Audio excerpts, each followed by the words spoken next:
exemplar do livro de autoria do açoriano da Ilha Terceira, Vitorino Nemésio, autografado por ele, foi o motivo que desencadeou o trabalho desenvolvido e ora apresentado, cuja obra será de grande valia compor o acervo bibliográfico da Casa dos Açores de São Paulo.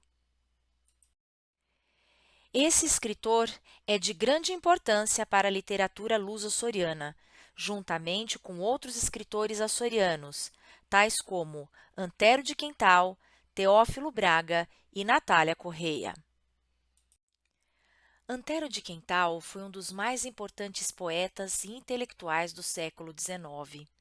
Nasceu no ano de 1842 na ilha de São Miguel do arquipélago dos Açores. Entre suas obras destacam-se odes modernas e sonetos completos.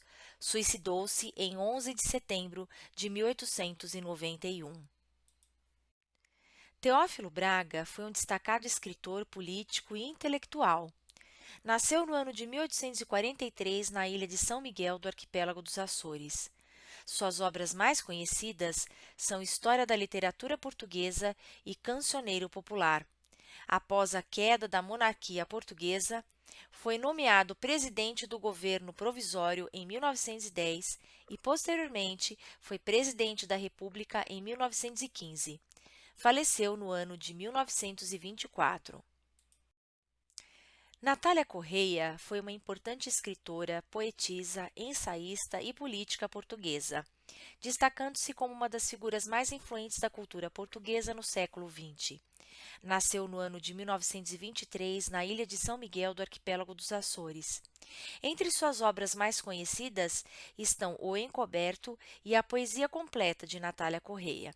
Também foi a autora da letra do hino da região autônoma dos Açores. Faleceu no ano de 1993. Vitorino Nemésio foi convidado pelo governo de São Paulo a escrever esta obra literária, a qual denominou O Campo de São Paulo, a Companhia de Jesus e o Plano Português do Brasil. A obra resulta de um estudo aprofundado sobre o tema feito pelo autor, abordando a fundação da cidade de São Paulo e publicado justamente no ano de 1954, durante as comemorações do 4º centenário da nossa cidade. Passados 70 anos dessa obra, vamos conhecer um pouco mais sobre esse ilustre açoriano, suas impressões sobre esta cidade e, principalmente, um aprofundamento e detalhamento a respeito da fundação da cidade de São Paulo.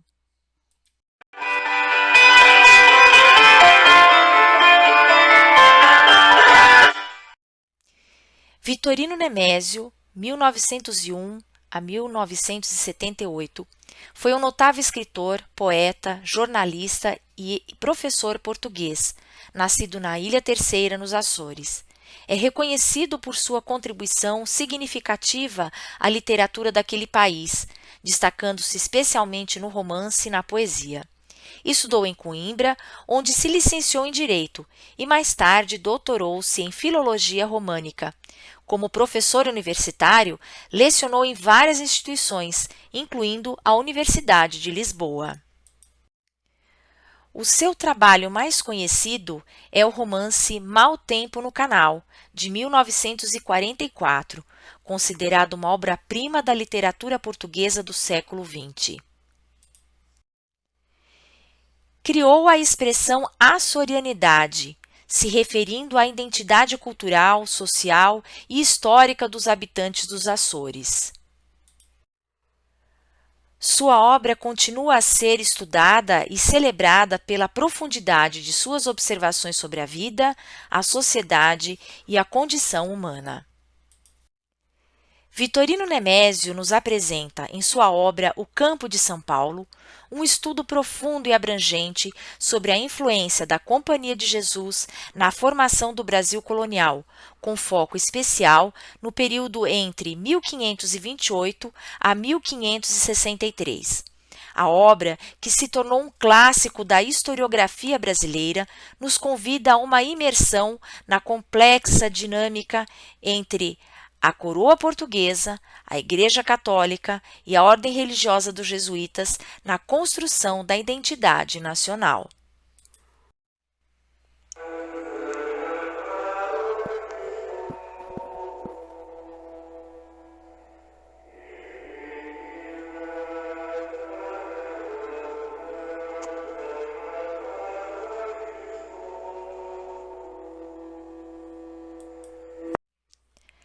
Após o descobrimento do Brasil em 1500 por Pedro Álvares Cabral, que na sequência partiu do Brasil rumo às Índias, o rei Dom João III sentiu a necessidade de proceder à ocupação destas novas terras e à cristianização dos naturais da terra.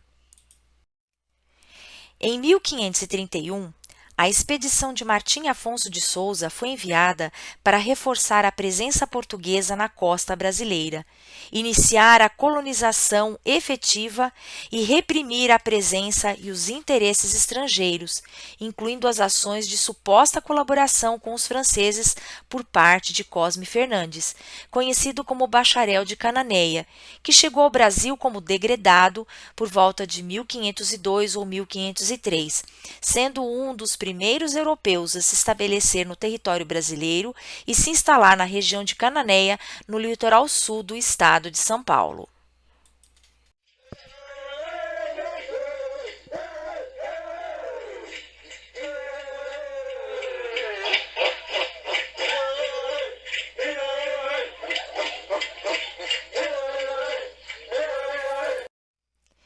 Em 22 de janeiro de 1532, ocorreu a fundação da Vila de São Vicente por Martim Afonso de Souza, capitão donatário da Capitania de São Vicente.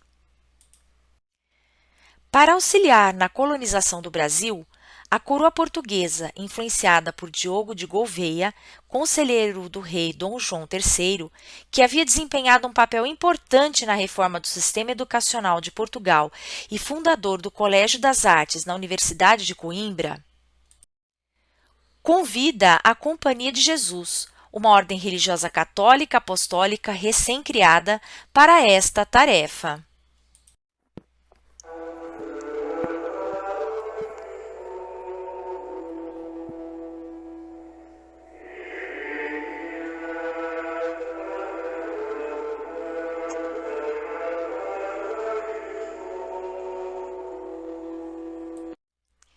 A Companhia de Jesus foi fundada pelo espanhol Inácio de Loyola em 1534.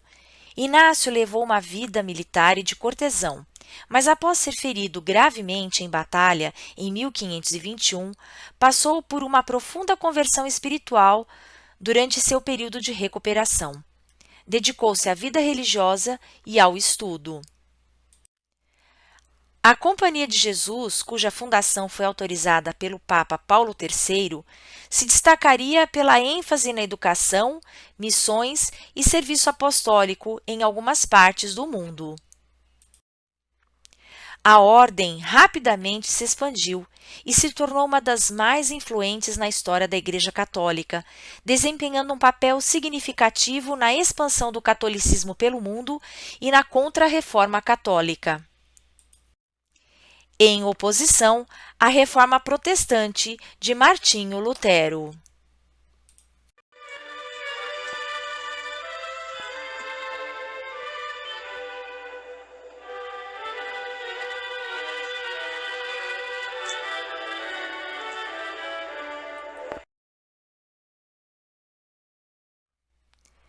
Tomé de Souza, ao ser designado como primeiro governador-geral por Dom João III em 1549, tinha como missão principal estabelecer uma administração eficaz com a colonização organizada da nova terra, através da promoção da fé católica no Brasil, incentivando a construção de igrejas e ações missionárias para converter os povos indígenas ao cristianismo. Fazia parte dessa expedição alguns padres jesuítas, em especial Padre Manuel da Nóbrega.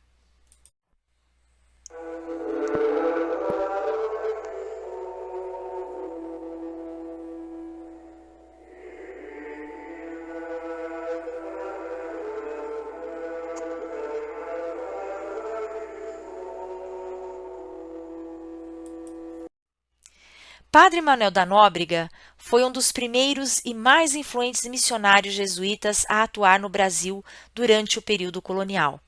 Nasceu em Sãos Fins de Friestas, Portugal, em 1517 e foi ordenado sacerdote em 1543.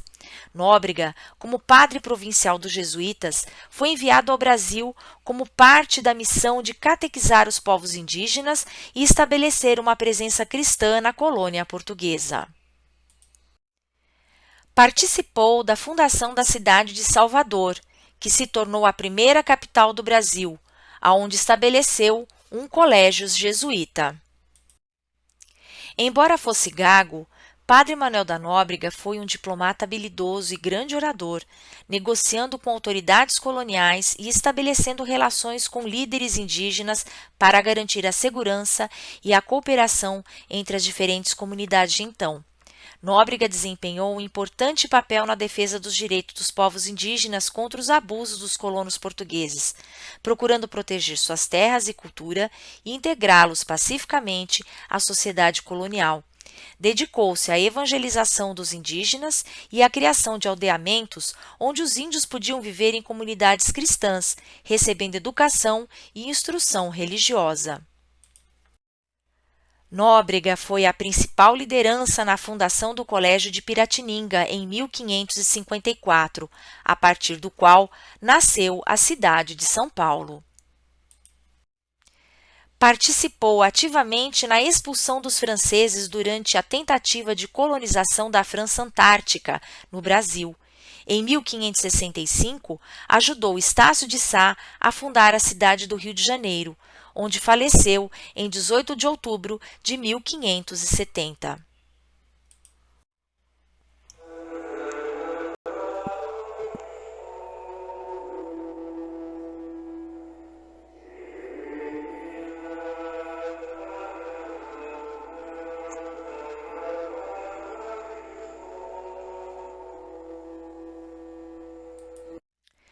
Diante das dificuldades encontradas por parte dos padres da Companhia de Jesus em terras brasileiras, a resistência de alguns nativos à evangelização e sua dificuldade em se adaptar aos costumes cristãos,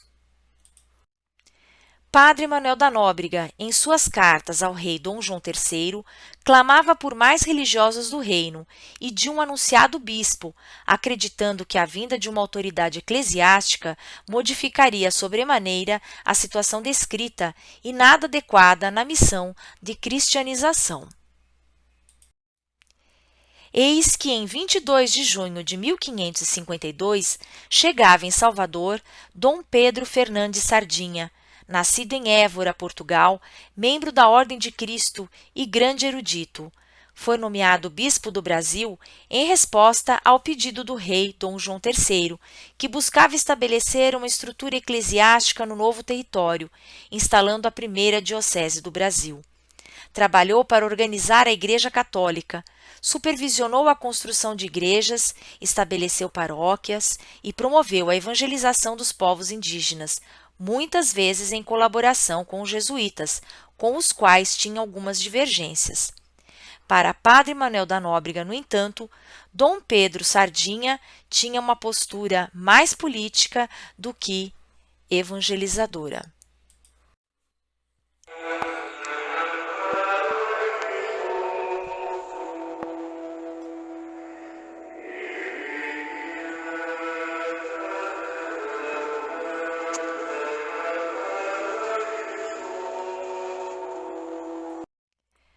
Padre Manuel da Nóbrega chega à região de São Vicente em 12 de fevereiro de 1553, após percorrer a costa brasileira com a expedição de Tomé de Souza. Acreditava que era preciso evangelizar, não somente na zona costeira do país, mas avançar pelo seu interior.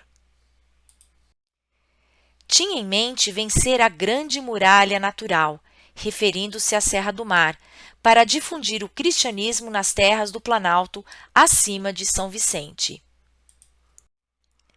Ali teve por iniciativa juntar 3 povoações pré-existentes em uma única para melhor divulgar a doutrina cristã.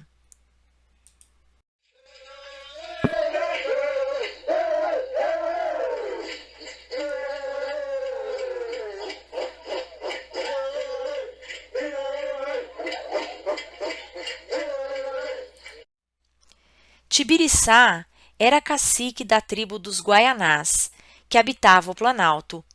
Desempenhou um papel fundamental no estabelecimento das relações amigáveis entre os colonizadores portugueses e os povos indígenas locais.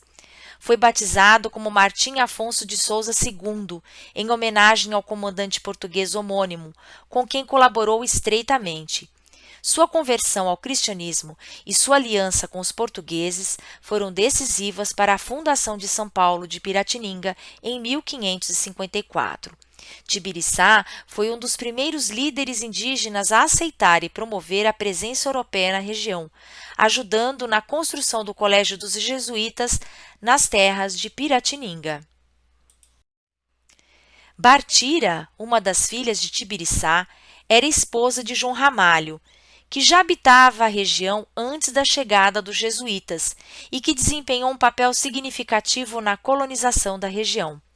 Ramalho era nascido em Vouzela, Portugal, e chegou ao Brasil por volta de 1512, vivendo inicialmente na região de São Vicente, e fundou a vila de Santo André da Borda do Campo em 8 de abril de 1553. O fato de ser esposo de Bartira, filha de Tibiriçá, lhe conferiu uma posição de destaque entre os nativos e facilitou a penetração dos portugueses no interior do Brasil. Com a chegada dos jesuítas, houve confrontos entre o Ramalho e os padres, já que tinha uma vida desregrada em relação às determinações da religião católica, chegando mesmo a ser excomungado por eles.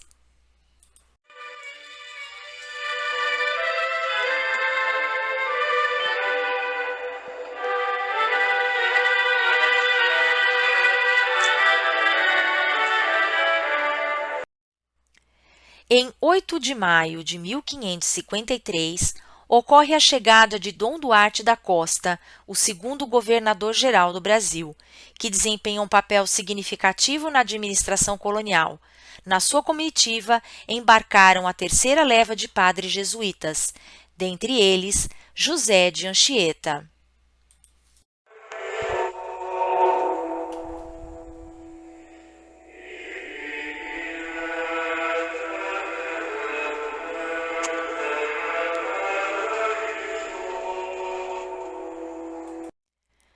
José de Anchieta nasceu em 19 de março de 1534, em San Cristóbal de la Laguna, Ilhas Canárias, Espanha, e aos 14 anos ingressou na Companhia de Jesus, dedicando-se aos estudos de humanidades, filosofia e teologia em Coimbra. Chegou ao Brasil em 1553, como parte da missão jesuíta liderada por Padre Manuel da Nóbrega. Assim como Nóbrega, Anchieta desempenhou um papel crucial na catequização dos povos indígenas ao longo da costa brasileira, na fundação de colégios e na defesa de seus direitos contra os abusos dos colonizadores europeus. Anchieta é considerado um dos primeiros dramaturgos do Brasil. Tornou-se um perito gramático na língua tupi, atuou como grande mediador entre os povos indígenas e os colonizadores portugueses, promovendo a paz e a cooperação entre as diferentes culturas. Seu trabalho como educador, linguista, poeta e defensor dos direitos indígenas deixou um impacto duradouro na formação da identidade cultural e religiosa do Brasil. Sua dedicação à catequese e à cultura indígena continua a ser reconhecida e respeitada e levaram à sua recente canonização. Além de São Paulo, Anchieta esteve envolvido na fundação da cidade do Rio de Janeiro, em 1565, ao lado de Estácio de Sá, e na consolidação da cidade de Vitória. Anchieta também é lembrado como apóstolo do Brasil. Faleceu em 9 de junho de 1597, em Heritiba, atual cidade de Anchieta, no estado do Espírito Santo.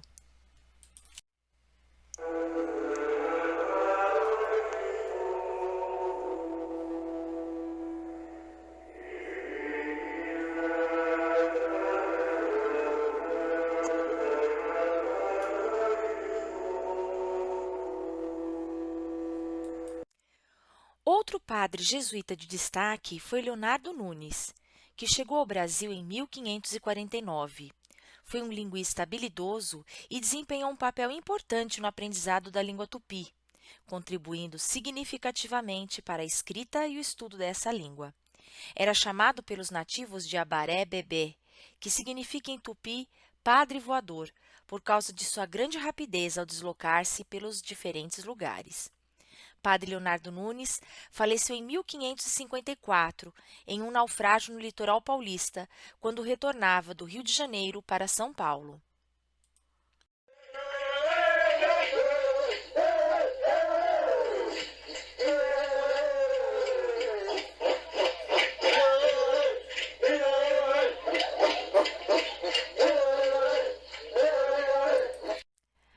A aldeia de Piratininga já existia antes da fundação do colégio, que se deu em 25 de janeiro de 1554, dia dedicado a São Paulo, o apóstolo dos gentios. Piratininga é uma palavra de origem tupi que significa peixe seco ou lugar onde os peixes secam.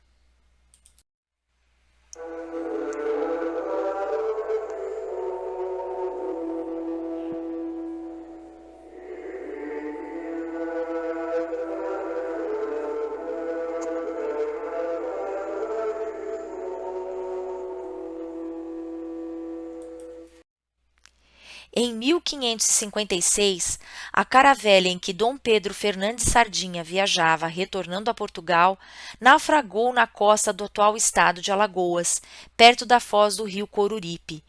Ele e os outros sobreviventes foram capturados pelos índios caetés, que, segundo relatos históricos, acabaram por canibalizá-lo. Sua morte trágica teve um grande impacto na colônia e entre os religiosos da época. Quem o substituiu foi Dom Pedro Leitão, em 1558, porém só chegando ao Brasil em 1564, devido às dificuldades e aos atrasos comuns nas viagens e comunicações entre Portugal e a nova terra descoberta.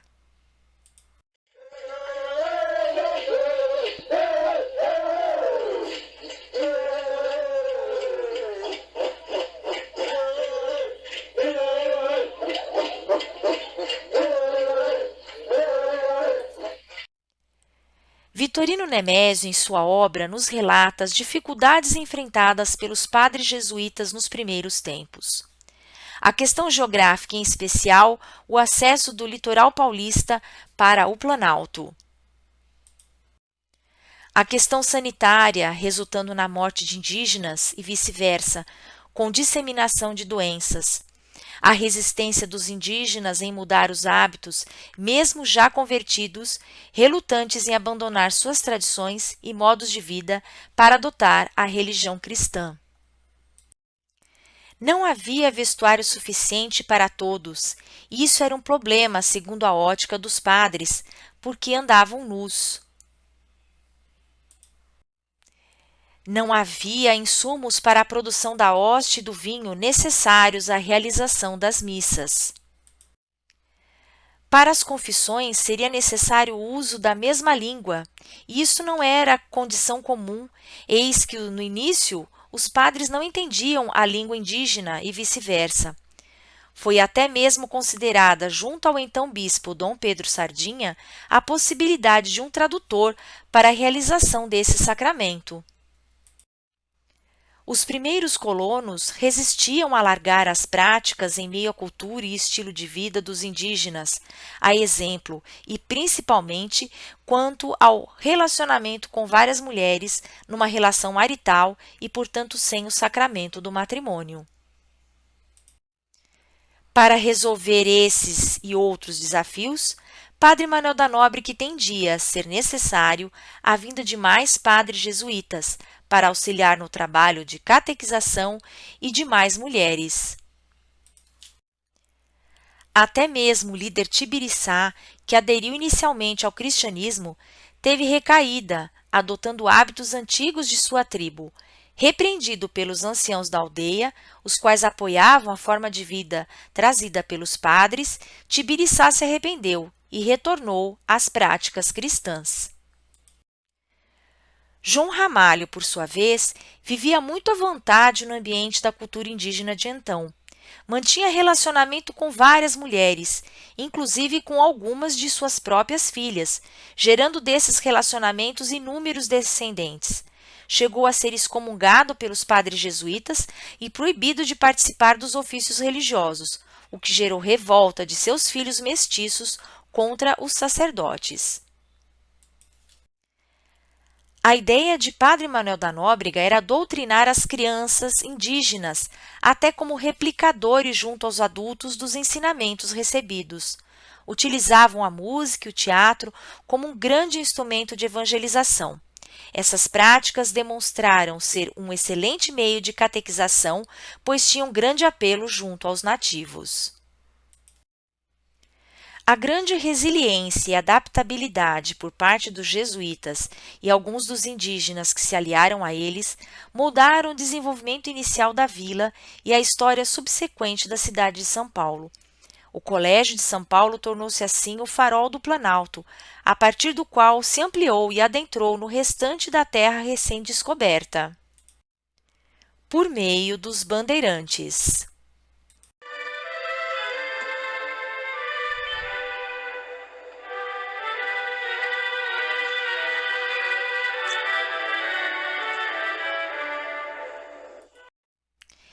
Em 1560, por determinação de Mendes Sá, terceiro governador-geral do Brasil, houve a transferência do Pelourinho de Santo André para a Vila de São Paulo. Mendes Sá foi quem consolidou o controle português no Brasil.